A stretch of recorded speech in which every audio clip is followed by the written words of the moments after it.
شام کے 5 بجے ہیں۔ السلام علیکم، یہ ریڈیو پاکستان ہے۔ سمینہ وقار سے خبریں سنیے۔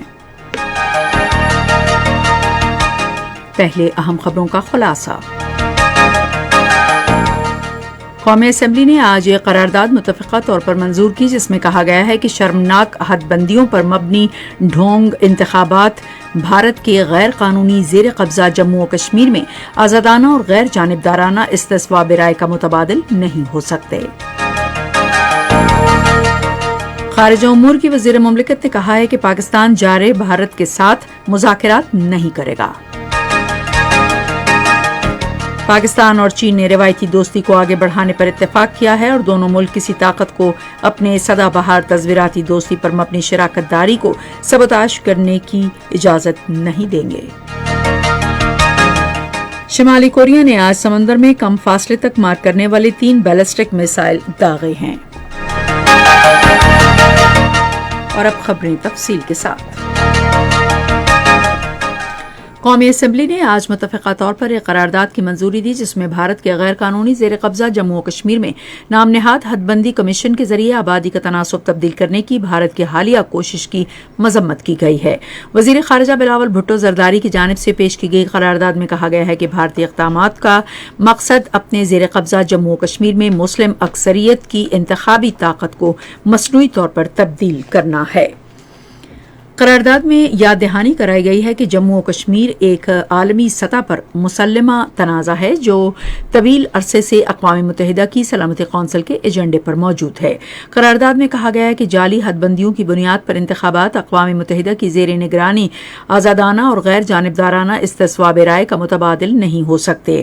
قرارداد میں مطالبہ کیا گیا ہے کہ بھارت عالمی قانون، اقوام متحدہ کی سلامتی کونسل اور چوتھے جنیوا کنونشن کی قراردادوں کے تحت اپنی ذمہ داریوں کا احترام اور ان کی پاسداری کرے اور مقبوضہ وادی میں غیر قانونی طور پر آبادی کا تناسب تبدیل کرنے سے باز رہے۔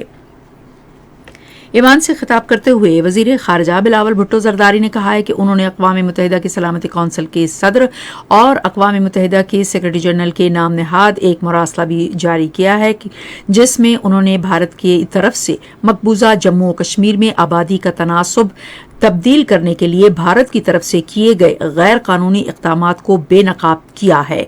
بلاول بھٹو زرداری نے کہا کہ پاکستان مقبوضہ جموں و کشمیر میں بھارت کے غیر قانونی اقدامات کے بارے میں بین الاقوامی سطح پر آگاہی پیدا کرنے کے لیے عالمی برادری سے رابطہ جاری رکھے گا۔ خارجہ امور کی وزیر مملکت حنا ربانی کھر نے 2 ٹوک الفاظ میں کہا ہے کہ پاکستان ہٹ دھرم بھارت کے ساتھ بات چیت نہیں کر سکتا۔ آج قومی اسمبلی میں اظہار خیال کرتے ہوئے انہوں نے واضح کیا کہ بھارت کے حوالے سے پاکستان کی پالیسی میں کوئی تبدیلی نہیں آئی۔ انہوں نے کہا کہ پاکستان کسی ملک کا دشمن نہیں اور نہ ہی ہم کسی ملک کے خلاف ہیں۔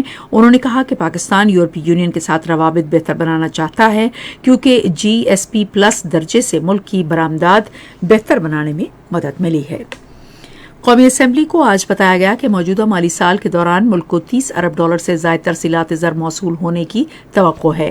بیرون ملک مقیم پاکستانیوں اور انسانی وسائل کی ترقی کے وزیر ساجد حسین توری نے آج وقفہ سوالات کے دوران ایوان کو بتایا کہ اب تک $22 ارب کی ترسیلات زر موصول ہو چکی ہیں۔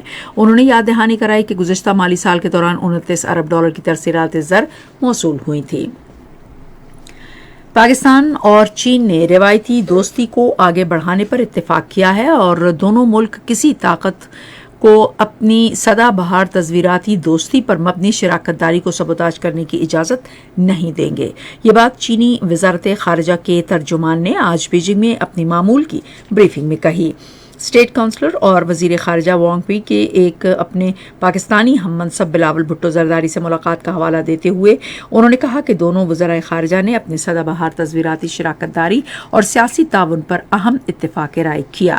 انہوں نے مزید کہا کہ دونوں وزرائے خارجہ نے پاکستان میں نئی حکومت آنے کے بعد ملک میں چینی شہریوں اور اداروں کے تحفظ کو مزید مضبوط بنانے کے حوالے سے تبادلہ خیال کیا۔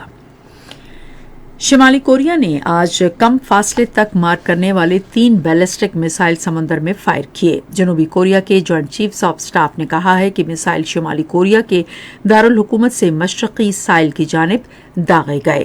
بیلسٹک میزائلوں کا تجربہ شمالی کوریا کی جانب سے کورونا وبا کے آغاز سے اب تک پہلے کورونا کیس کی تصدیق کے 1 گھنٹے بعد کیا گیا۔ اسی کے ساتھ خبریں ختم ہوئی۔ مزید خبروں اور تجزیوں کے لیے آئیے ہماری ویب سائٹ پر radio.gov.pk اور فیس بک کے link radio Pakistan news official پر براہ راست ویڈیو سٹریمنگ بھی ملاحظہ کیجیے۔